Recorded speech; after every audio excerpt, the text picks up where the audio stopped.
عذاب جاریه خدا نه خسته چا سینما جوړه کړې وه چا ټي وي راوړی و چا کیبل راوړی و چا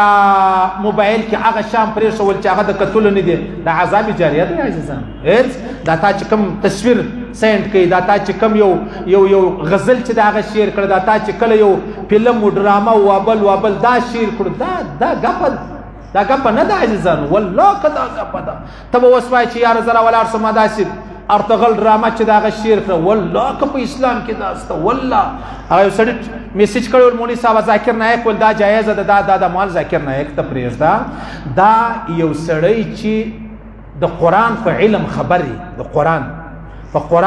په حدیث خبر دی بیا که تورات و انجیل وګوري علماو څه اجازه کړې ده صحیح یو سړی په خپل قرآن او په حدیث نه دی خبر تورات و انجیل ګوري دې څه به چیش جوړ شي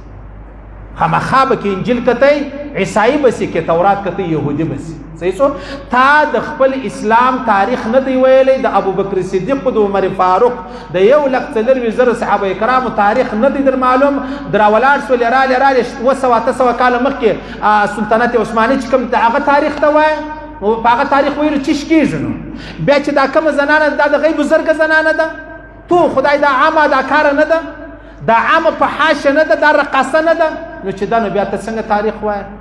ته څنګه تاریخ وایه او ته تاریخ د کومه ځایه څه وایه الله پاته رسول پاته قرآن پاته بخاري پاته د دې ځای د اسلام تاریخ ته زده کوي ته خدای اوس په دې پېژنې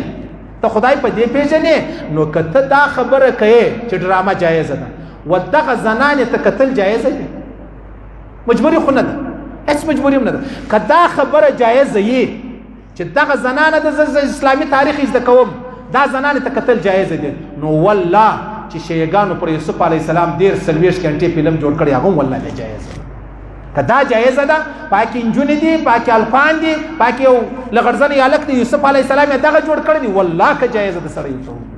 والله نو دا خو د یوسف علیه السلام توهین دی او یوسف علیه السلام خو الله رب العزت په سوره یوسف کې یاد کړی دی ته څنګه په فلم کې زده کوې یو سړی وایي یاره زه د یوسف علیه السلام تاریخ په فلم کې زده کوم نو هلته الله چې په قرآن کې یاد کړی دی ذکر کړی نو هغه څنګه خبره مذاق سو که نه سلو دا عذاب جاریه سو